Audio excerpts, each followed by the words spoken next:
unfairly treated and we are going to protect him. പക്ഷെ നിങ്ങൾ പറഞ്ഞത് ഇല്ല, ഈ മനുഷ്യനെ അന്യായമായി പീഡിപ്പിക്കപ്പെടുന്നു, അന്യായമായി ആക്രമിക്കപ്പെടുന്നു, അതുകൊണ്ട് ഞങ്ങൾ നിങ്ങളോടൊപ്പം നിൽക്കുന്നു എന്നുള്ളതാണ് നിങ്ങൾ പറഞ്ഞത്. And when you recognize family, you recognize them in difficult times and bad times. അത് നിങ്ങൾ ഒരു കുടുംബത്തെ നിങ്ങൾ മനസ്സിലാക്കുന്നത് നിങ്ങൾ അവരുടെ ഏറ്റവും കഷ്ടതയുള്ള സമയത്ത്, ഏറ്റവും ബുദ്ധിമുട്ടുള്ള സമയത്ത് അവരോടൊപ്പം നിൽക്കുന്നത് കൊണ്ടാണ്. So this is something that I will never forget my whole life.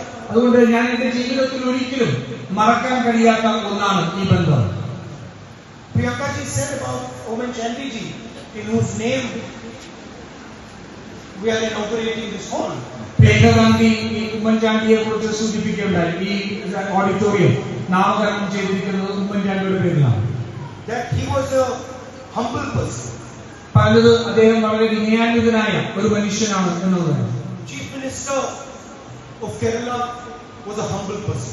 കേരളത്തിന്റെ മുഖ്യമന്ത്രി വിനയാന്വിതനായ ഒരു മനുഷ്യനായിരുന്നു എന്നുള്ളതാണ് പറഞ്ഞത്. And you might meet other leaders from all levels who get a little bit of power and they become arrogant.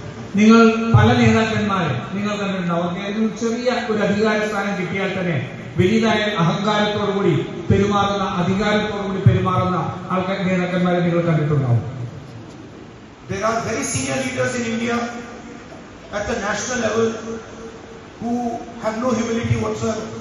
ദേശീയ നേതൃത്വത്തിൽ തന്നെ നോക്കിയാൽ ഒട്ടേറെ നേതാക്കന്മാരുണ്ടാകും, അവർക്ക് ഒരു തരത്തിലുള്ള സഹാനുഭൂതിയുമില്ലാതെ പെരുമാറുന്ന നേതാക്കന്മാർ.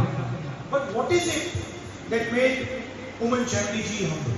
പക്ഷേ എന്താണ് ഉമ്മൻചാണ്ടി എന്ന് പറയുന്ന മനുഷ്യനെ ഒരു വിനയാന്വിതനായി നിലനിർത്തിയത് എന്താണ് എന്നുള്ളത് ചിന്തിക്കണം. It was the connection he had with the people of Kerala. അദ്ദേഹത്തിന് കേരളത്തിലെ ജനങ്ങളുമായി ഉണ്ടായിരുന്ന ബന്ധമാണ് അദ്ദേഹത്തെ വിനയാന്വിതനായി നിലനിർത്തിയത്.